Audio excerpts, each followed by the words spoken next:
Olha, criminosos não perdoam nem a delegacia, hein? Entraram na delegacia de Sumaré. Dão risada do Estado, viu?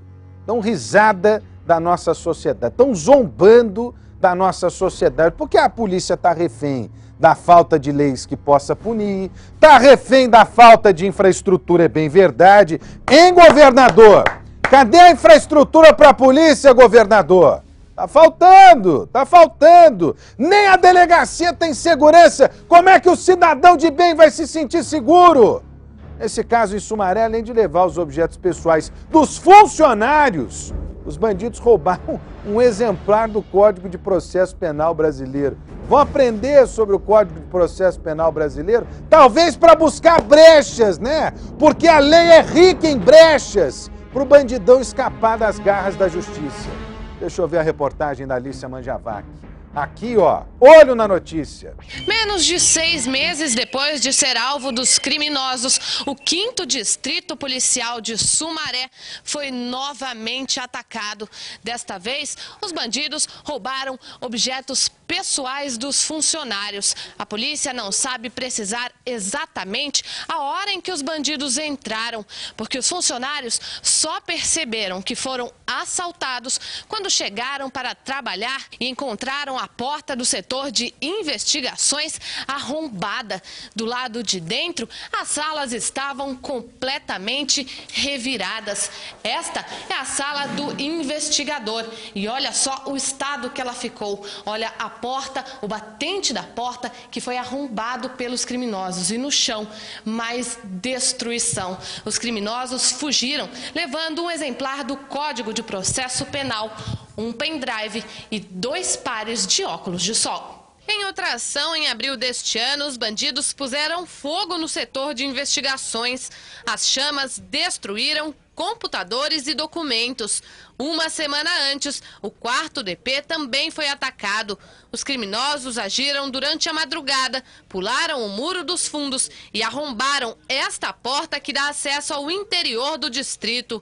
Foram levados coletes, munições, carregadores e 4 armas. Ninguém foi preso. A polícia investiga a relação entre os crimes. A única pergunta que eu tenho a fazer aqui para o governador Geraldo Alckmin, que é o responsável por mandar na polícia, por dar verba para a polícia, dar estrutura para a polícia, é a seguinte: ô governador, se a delegacia está sendo invadida pelos criminosos, só imagina que a população está vivendo de que maneira, hein, governador? Você acha que está todo mundo numa boa, que está tudo tranquilo? Não está não, governador. Não tá não. O cidadão tá trancado, refém do medo dentro de casa. Refém do medo. As grades foram colocadas nas casas do cidadão de bem, porque os bandidos estão na rua. Esses não vão para trás das grades. Estão na rua, estão agindo e infelizmente, né? Infelizmente, num ato de extremo desrespeito,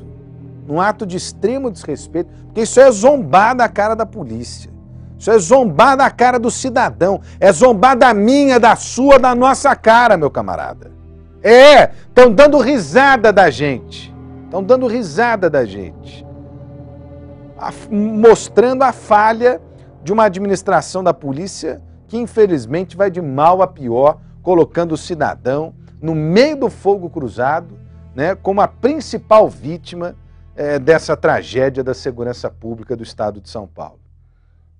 Ah, mas você está pegando muito pesado, Salomão, você está fazendo discursinho. Discursinho uma ova, porque entra dia, sai dia, a violência está cada vez mais próxima da gente. Cada vez mais próxima da gente. Né? E para acontecer com o senhor, acontecer com a senhora aí do outro lado, é muito rápido, hein? É muito fácil de acontecer. Você está invadindo a delegacia, você acha que o cara vai perder tempo de entrar na tua casa e matar você, a sua família, matar todo mundo? Hein? Ah, faça-me o favor, hein? Tá todo mundo vulnerável. A delegacia está vulnerável, o cidadão de bem está vulnerável. Olha só o que aconteceu em Piracicaba. Entraram na casa de um major da Polícia Militar. A sorte é que conseguiram perseguir os bandidos E durante essa perseguição, 5 homens foram presos. Eles aproveitaram o momento em que o filho do oficial estava chegando na casa dele para entrar no local. Deixa eu ver a reportagem, olho na notícia. Armados com revólveres e encapuzados para não serem reconhecidos. Assim, 5 bandidos se aproveitaram do momento em que o filho de um major da Polícia Militar chegava em casa para entrar junto com ele. O assalto aconteceu às 8h30 da noite, no bairro Santa Rita, em Piracicaba. Toda a ação durou cerca de 10 minutos. O major, o filho e a esposa dele foram feitos reféns e ficaram presos em um dos quartos. Bandidos roubavam equipamentos eletrônicos, R$1.000, uma espada e até uma camiseta da corporação. Quase 1 hora depois, 2 criminosos foram encontrados nesta avenida em Americana. Um vigilante desconfiou quando a dupla desceu de um carro e correu em direção a este banco. A guarda municipal foi chamada e apreendeu com os bandidos cartões de crédito e um papel com possíveis senhas anotadas. Levamos eles até o veículo, indagado a respeito do veículo, eles nada informaram. Quando os guardas entraram em contato com a Polícia Militar de Piracicaba, constataram que o veículo também tinha sido roubado da casa do major. Teve início, então, uma busca pelos outros integrantes da quadrilha. Conversamos com as partes várias vezes, onde eles começou um entregar o outro. Aí eles deram vários endereços, foi localizado mais 2 partes e um pouco de dinheiro, onde um dos 2 o indivíduo já informou de imediato que ele havia participado do roubo e aquele dinheiro fazia parte da divisão que eles haviam feito. Além de 18 porções de crack e R$132, os guardas localizaram este carro que foi roubado no dia 20 deste mês em Nova Odessa. Nele havia mais produtos das vítimas. Erison Pereira Lima, Rodolfo Lopes Francisco, Gilzimar Ribeiro dos Anjos, o Tuca, e Renan Rocha dos Santos de Oliveira foram detidos e levados ao plantão policial de Americana. De acordo com o major que foi assaltado, Renan parecia ser o líder do grupo que invadiu a casa dele. A polícia acredita que todos fazem parte de uma quadrilha que vinha cometendo crimes na região. Pelo que eles andam falando, eles têm vários roubos na região, e principalmente na cidade de Piracicaba. Esses se deram muito mal, não imaginava que fosse encontrar, né, a qual no meio do caminho. Aliás, a guarda de Americana é impressionante, hein? Prende todo mundo e tem que ser assim mesmo. Olha, uma família de Campinas luta para encontrar um homem de 51 anos, dependente químico e que está desaparecido. Ele foi visto pela última vez em um pronto atendimento na região do Campo Grande, depois de ter uma crise convulsiva. É a triste realidade, né, do vício nas drogas, seja a droga, né, o crack, a cocaína, ou seja o próprio álcool, né, que arrasa, destrói a vida de quem é dependente. A Carla Ramil tem os detalhes e traz pra gente aqui, ó. Olho na notícia.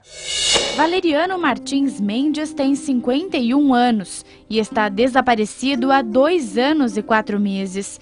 Ele foi visto pela última vez no dia 21 de maio de 2010, ocasião em que passou mal e teve que ser internado no pronto-socorro do Campo Grande. O homem é dependente químico e tem frequentes crises convulsivas. Neste dia, tinha bebido muito e não se sentia bem. Foi levado ao hospital por 2 amigos. Ficou lá o dia todo. Deu entrada às 10h45 da manhã e teve alta pouco antes das 5 da tarde, como mostra o prontuário de atendimento. Ele foi medicado e liberado sem a presença de familiares, mesmo após ter tido 2 convulsões. Segundo a família, os funcionários da unidade de saúde o conhecem bem devido a tantas internações pelo mesmo motivo e que deve ter sido por isso que o liberaram para voltar para casa sozinho. O problema é que depois que Valeriano saiu do hospital, nunca mais foi encontrado. O que os parentes não se conformam é de ninguém do pronto-socorro ter avisado que o motorista havia sido internado. E que responsabilidade é essa desse hospital que soltou ele, entendeu? sendo que ele foi medicado 2 vezes. No mesmo dia em que ele desapareceu, um boletim de ocorrência foi registrado pela internet. Os parentes afirmam que até hoje ninguém da polícia entrou em contato para investigar o caso. Os familiares estão indignados com a falta de interesse das autoridades. Se fosse um rico, talvez já teria alguma notícia de vivo ou morto, mas como é um pobre, está esquecido. Durante todo este tempo em que Valeriano está desaparecido, a família nunca deixou de fazer buscas. Cartazes foram distribuídos e colocados por toda a cidade, mas até agora nenhuma notícia. Nós já rodamos Campinas inteira, aonde ficam os moradores de rua, já fomos em IML, levamos foto, hospitais, albergue. No dia em que foi visto pela última vez, Valeriano vestia jaqueta preta, camiseta verde clara e calça jeans escura. Estava sem documentos e sem celular. Tinha apenas um crachá de identificação no pescoço com a foto dele e com a função do emprego, motorista. É conhecido pelos amigos como Mosquito e é muito querido por todos. Ele não brigava com ninguém, ele tinha amizade com todo mundo. Ele era amigo de todos. A família está desesperada, sem notícias há tanto tempo. A gente tem muita saudade dele, ele faz muita falta aqui. Até eu gostaria que se ele tivesse por aí, onde ele estiver, para ele dar notícia para nós, que a gente tem que saber dele, a gente quer ter notícia dele. Eu gostaria que encontrasse meu irmão, só isso. Queria ele aqui, o jeito que ele estava mesmo. Os parentes não se conformam com o desaparecimento e não entendem o que pode ter acontecido com o irmão. É uma pessoa querida. Eu não entendo até hoje como que ele ia sumir do pronto-socorro até aqui. Para eles, o descaso das autoridades policiais e do hospital que atendeu Valeriano é o que mais causa indignação. Ia dar assistência para a gente, ia fornecer um carro para a gente sair procurando. Até hoje, nada, nada. Não fizeram nada. A família sofre com o desaparecimento e pede ajuda. Se alguém souber desse meu irmão, Valeriano Martins Mendes, apelido Mosquito. Se alguém souber dessa pessoa, que é o meu irmão, por favor, avisem, porque a dor é triste. Olha, é uma dor difícil de conter, só quem está passando por isso sabe o que está passando. Agora, vocês perceberam uma coisa aí? O rapaz era dependente químico, né? Ele foi atendido no pronto-socorro depois de ingerir muita bebida alcoólica, depois de atingir um nível aí de crise, né? De crise. Mas o que aconteceu? Liberaram o rapaz. Mandaram o rapaz embora para casa. Sabe por quê?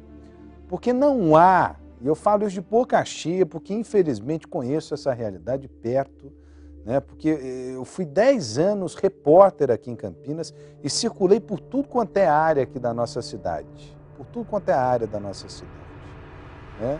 E infelizmente o que a gente vê é que pessoas em situação de risco, pessoas vulneráveis, acabam passando por essa situação, né?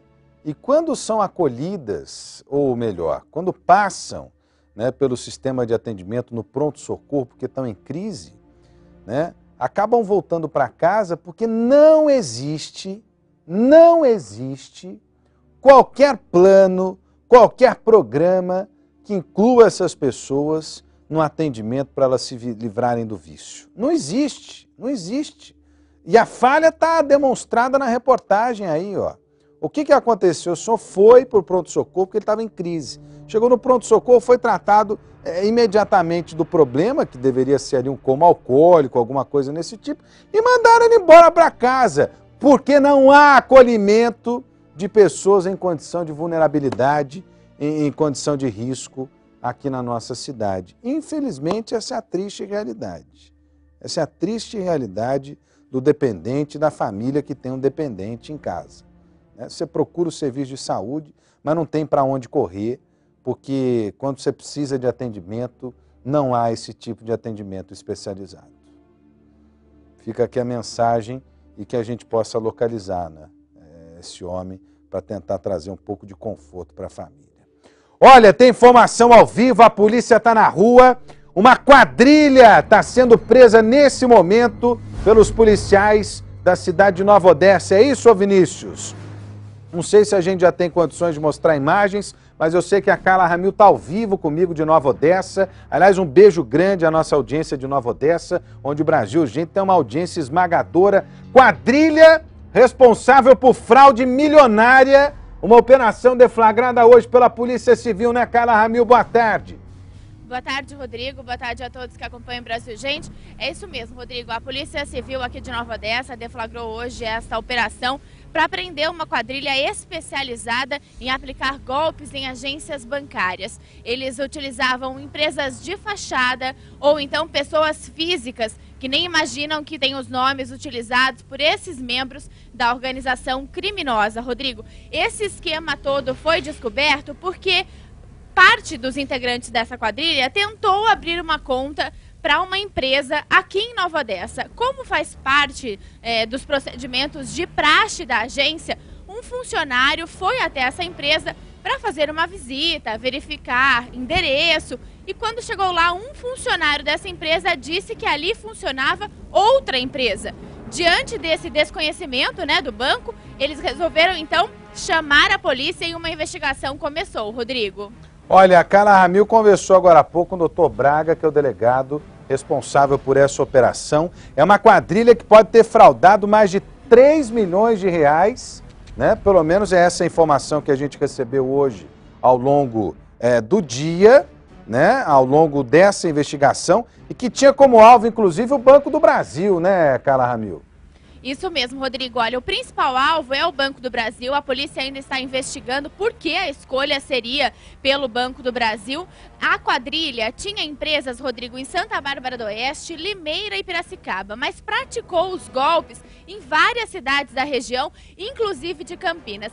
Só em Piracicaba, o golpe pode ter causado prejuízos aos cofres do Banco do Brasil em mais de 2 milhões de reais. E toda a quadrilha, que ela existe há 2 anos, de acordo com informações da polícia, a cifra pode passar dos 10 milhões, Ou seja, a informação que a gente tinha de 3 milhões já foi superada. Era a primeira contagem que o doutor Braga tinha feito hoje diante da ação dessa quadrilha. A fraude pode ter passado de 10 milhões de reais, gente.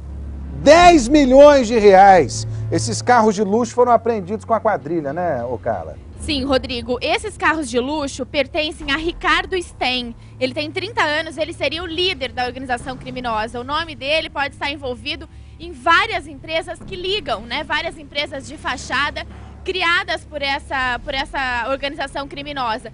São empresas, Rodrigo, de representação comercial. Então, na casa do Ricardo, ele mora em um condomínio de luxo em Limeira, foram encontrados esses carros e uma série de material apreendido, como televisores, computadores, impressoras, porque a polícia vai identificar se eles produziam esses documentos falsos nesta casa, né, na casa do Ricardo. E foi preso também Gilberto Luiz Nascimento, que tem 38 anos, também de uma dessas empresas que praticavam o golpe, Rodrigo. Carla Ramil trazendo as informações ao vivo de Nova Odessa, falando aqui no Brasil, gente, para Campinas e região, 10 milhões de reais, hein? 10 milhões de reais essa quadrilha pode ter desviado. Obrigado, Carla. Tem um rápido intervalo comercial na sequência da Atena para todo o Brasil. Não saia daí, a gente volta já.